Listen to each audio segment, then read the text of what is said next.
Mesdames et messieurs, bonjour. Nous nous retrouvons ici à l'ambassade de la République démocratique du Congo en Afrique du Sud, basée à Pretoria, où nous venons assister pour vous à la remise des premiers lots de passeports par son Excellence, Monsieur l'ambassadeur extraordinaire et plénipotentiaire, son Excellence Fidèle Moulaja Binene. Unis par les sons, unis dans l'effort pour l'indépendance.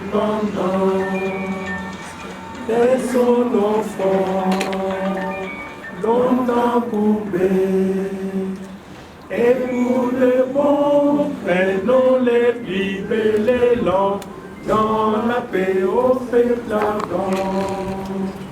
Parlez la belle jour.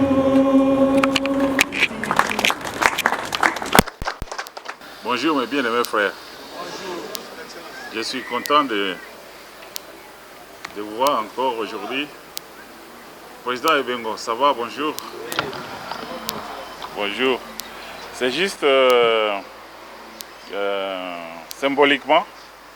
Vous vous rappelez la fois passée lorsque nous avons inauguré notre nouvelle chancellerie, nous étions assignés certaines tâches à remplir le plus rapidement possible. Et le problème de passeport, c'est un problème aussi très très sérieux que nous avons ici chez nous en Afrique du Sud. C'est ainsi que nous nous sommes battus pour que rapidement nous puissions amener ces lots ici, cette vague de passeports. Mais il y a encore 245 passeports qui seront prêts d'ici la fin de la semaine, de sorte que le plus rapidement possible, on peut déjà avoir même 500 passeports rapidement. Donc il fallait vraiment aller dedans, jusqu'au sein de notre imprimerie, voir qu'est-ce qu'il fallait faire pour que, une fois que la capture est faite, nos frères puissent avoir les passeports le plus rapidement possible. Comme vous le savez, le problème n'est pas seulement de payer. Le problème est qu'après avoir payé, vous devez avoir les passeports. C'est surtout cela. Donc il faut payer, c'est une partie, c'est bien. Mais maintenant, avoir les passeports, c'est encore un autre dilemme. Mais Dieu nous a aidés. Je crois que maintenant, vous serez rapidement vraiment servis. Donc, que Dieu soit loué pour cette première vague. Je crois que tout le monde, la plupart des gens, semblent ne pas être informés. Mais vous pouvez déjà passer. Vous consultez aussi notre site de l'ambassade, voir le programme, comment ça va se passer. Mais rapidement, venez prendre vos passeports. La semaine prochaine, vous aurez déjà 250, peut-être 500 passeports déjà, ça peut déjà venir la semaine prochaine. Donc avec les passeports, donc, vous pouvez directement commencer à utiliser ça. Parce que vous savez, à l'étranger, nous avons besoin de passeport. Sans passeport, vous ne savez pas étudier. Sans passeport, vous ne savez pas travailler. Donc c'est une des tâches à laquelle nous sommes attelés le plus rapidement possible. Merci d'être venu. Je ne vais pas vous prendre trop de temps. Je crois que je vais rapidement appeler juste les 10 premiers. Kingengo Neva. Anunga. Bonjour Yaya, ça va? D'accord. Merci, good luck. Merci, thank you. Baka, Yannick. Bonjour mon ami, assieds-toi. Voilà. Voilà votre diplôme. Yavokoka, Maman Rachel. Ok, c'est bon. Bien, good luck. Bonne chance. Merci papa. Kalala, Exodi, Lokosa. Madame, oui, le nom et post-nom. Ça va. Prenez d'abord. La remise des passeports ayant été suspendue depuis mars 2020 a bel et bien repris ici à notre ambassade 6 958 Francis Bard Street, Pretoria. Et nous signalons également que l'ouverture officielle a eu lieu le 1er juillet 2022. ebongi tosala moto nyonso ata mwana kongo ya mosolo mpembe ya nzoku kongo ya bwanya nkasa ya mbila kongo ya makasi moto ya nkoi kongo nde mboka mboka ya bankoko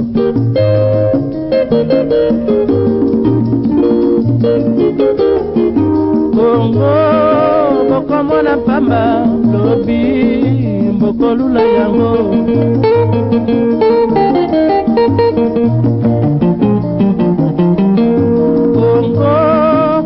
Suivez les différentes réactions de la communauté congolaise au micro de la RTGA Pretoria. Bonjour maman, oui je m'appelle Jean-Marie Kazadi et je suis basé à Johannesburg. Bon, je suis venu récupérer le passeport de mon fils qui a appliqué il y a 2 semaines de cela.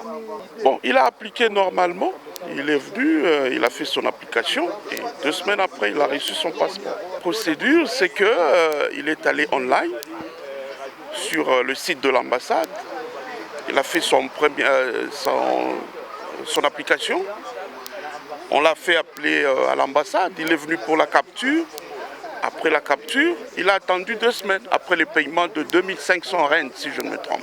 Donc bon, je suis très content. J'ai vraiment un sentiment d'encouragement parce que dans le passé, ça traînait. En tout cas, ça traînait. Il y a des gens qui ont appliqué, ça fait 2 ans, 3 ans, qui n'ont jamais reçu leur passeport. Bonjour, bonjour tout le monde. Je réponds au nom de Pichu Chibango. Aujourd'hui, nous sommes devant votre caméra, devant l'ambassade de la République démocratique du Congo ici en Afrique du Sud.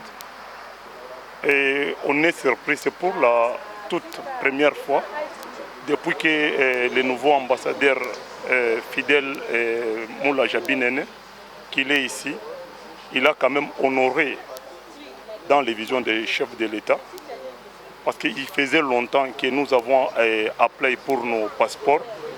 Et dans l'ancien temps de l'ancien ambassadeur. Jusqu'à maintenant, donc, ce n'est qu'aujourd'hui, donc, on est tout le monde, tous les Congolais de l'Afrique du Sud, de la diaspora, nous sommes surpris quand on nous a appelés dès le matin ici pour venir récupérer nos passeports. C'est pourquoi nous remercions toujours donc, notre ambassadeur qui continue à faire ce qu'il est en train de faire. C'est dans le cadre d'aider le président à évoluer et à gagner même les élections de 2023. Nous sommes tous derrière lui. Merci beaucoup. C'est Kaka vraiment donc geste ya boye ndezo la kisaki vraiment donc ambassadeur Nabiso aza donc kaka na vision ya chef de l'État. Oyo vraiment toye vraiment d'abord pour to supporter donc tomoni bato vraiment ba apply passeport 2 semaines, 3 semaines déjà, comme déjà récupéré le passeport na bango. Et ça, déjà donc depuis 3 ans, 2 ans, donc batika jamais récupéré le passeport na bango. Mais bah on va apply 2 semaines, 3 semaines, déjà bazana ba passeport. En tout cas, oyonde, ça montre que vraiment ambassadeur Nabiso vraiment azo sala musala. En tout cas, tozo senga vraiment support ya bande ko na biso nyonso ba congolais ba o bazana na Afrique du Sud. Tout support vraiment ambassadeur Nabiso pour la musala qui pour la communauté congolaise. Je fais une démarche quant à ça. Je suis allé en banque, je suis allé à Absa Bank. Parce que la banque Absa, c'est la banque que nos compatriotes vont pour verser de leur argent pour payer pour les services de passeport. Alors, je suis allé à Absa. Quand je suis arrivé à Absa, j'ai posé une question simple au guichet de Foreign Exchange. Je leur ai dit, voilà, je viens avec 2500 rand chez vous. J'ai besoin d'envoyer ça à Kinshasa. Dites-moi quel est le montant que la personne qui est à Kinshasa va recevoir. La dame au guichet de Foreign Exchange a fait ses calculs. Elle m'a dit, tu peux faire le même calcul ensemble avec moi. Elle m'a dit que la personne qui est à Kinshasa va recevoir 130 $. Vous voyez, vous dépensez 2500 rand ici, arrivé à Kinshasa, ça ne sort que 130, ce n'est même pas 150 dont on pense. Alors, les 30 $ qui sont au-dessus, Le passeport reste toujours à 99 $. Les 30 $ qui sont au-dessus sont maintenant expliqués dans ce sens que ce sont les frais annexes. Parce que même ici en Afrique du Sud où nous sommes, tu ne peux pas avoir un passeport si tu n'as pas encore un ID, une identité personnelle. Alors il faut passer par avoir l'identité qui vous donne un numéro d'ID. C'est ce numéro-là qui va apparaître dans votre passeport. C'est un service qu'il faut aussi payer. Alors chez nous, c'est la même chose. La plupart de nos compatriotes n'ont pas d'ID, n'ont pas d'identité personnelle, les cartes d'identité. Alors il faut les 30 $ là, il faut aller à l'ANER pour qu'on puisse identifier les gens. Il faut payer le point fort ou le point focal. Il faut payer le monsieur là qui doit quitter l'ANER pour aller à l'ambassade, va-et-vient. Il faut payer le DHL qui va prendre le colis de toutes les demandes de passeport pour que ça revienne ici. Vous voyez, vous allez vous rendre compte que ce n'est pas un business. L'ambassadeur ne peut pas se vertuer de vendre le passeport à un prix différent que le prix qu'on lui a donné là-bas. Nous sommes dans la journée, nous sommes à l'ère de l'IGF. Alinguet est derrière toute chose. Dernièrement, ils sont venus faire l'audit ici. Donc ce n'est pas un business. Sinon, Alinguet va tomber ici. Et comment son excellence sera, par exemple, quel portrait il va porter. Donc c'est pour dire que tout ça, c'est vraiment la transparence. Que nos compatriotes ne puissent pas se faire des soucis. J'ai appelé une amie maman qui est aussi responsable de notre ambassade au Mozambique. Il m'a dit, Monsieur Cléo, venez ici au Mozambique ou envoyez-les ici. Les passeports, je les vends à 150 $. Ça, c'est le Mozambique. Maintenant, vous payez les billets pour aller à Maputo, aller-retour. Il faut manger, il faut payer l'hôtel. N'oubliez pas qu'il faut prendre aussi le visa pour Maputo. Vous allez dépenser combien? Vous dépenserez beaucoup plus. Alors qu'ici, sur place, vous faites la demande. Comme il a dit maintenant que c'est décanté, c'est le même prix à Johannesburg, à Cape Town, à Durban. Vous ne trouvez pas que c'est un avantage au lieu de se promener, aller à Maputo, aller au Zimbabwe? Donc c'est pour dire que le problème du prix, c'est un problème qu'il faut banaliser, qu'il faut oublier. Notre communauté était frustrée par tout ce qui s'est passé avec le régime qui vient de partir. Tellement frustrés, au point on les a envoyés des rababoulettes sur les corps, on les a fait arrêter, toutes ces choses-là. Alors c'est comme si tout ça, ça tombe sur le nouveau ambassadeur.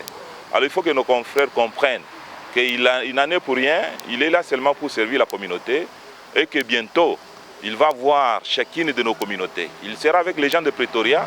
Vous avez des questions, comme je viens un compatriote qui voulait poser une question. Vous allez poser ces questions-là, là-bas. Donc il va voir la communauté de Pretoria, de Johannesburg, il va aller partout. Ce sont là des channels, correct channels that we need to use, pour qu'on puisse répondre à certaines préoccupations. Sinon, en tout cas, ne déposons pas de notre frustration sur le nouveau régime. Sinon, le nouveau régime est vraiment dans la volonté de pouvoir nous servir. Ce qu'il faut retenir seulement, c'est que il fallait se rendre sur place, voir qu'est-ce qui se passe, qu'est-ce qui fait qu'une fois l'argent payé, ça prend du temps pour que les passeports nous soient livrés. Je suis parti, j'ai trouvé qu'il y avait certains arriérés qu'il fallait payer. On a payé, qui n'avait rien à faire avec ce que depuis que nous sommes là. Nous avons payé ça. La société là avait signé le contrat avec notre gouvernement. Le contrat, je crois, arrive à terme à la fin de ce mois ici. Peut-être qu'on va les reconduire ou bien une autre société va prendre la relève. Mais au moins ce qui nous importe est que nous pouvons maintenant avoir nos passeports rapidement. Ça ne sert à rien, quand on a payé, on attend toute une éternité pour avoir les passeports. Donc les passeports sont là. La semaine prochaine, il y aura encore beaucoup de passeports qui vont venir. Je crois que c'est un pari gagnant. Donc en dehors de ça, je crois que c'est fini pour aujourd'hui. Merci d'être venu. Je remercie RTGA d'être venu. J'espère que vous allez encore continuer à nous accompagner dans la suite de nos travaux ici. Merci, bon retour chez vous. Pour la RTGA Afrique du Sud, Karine Nyondou.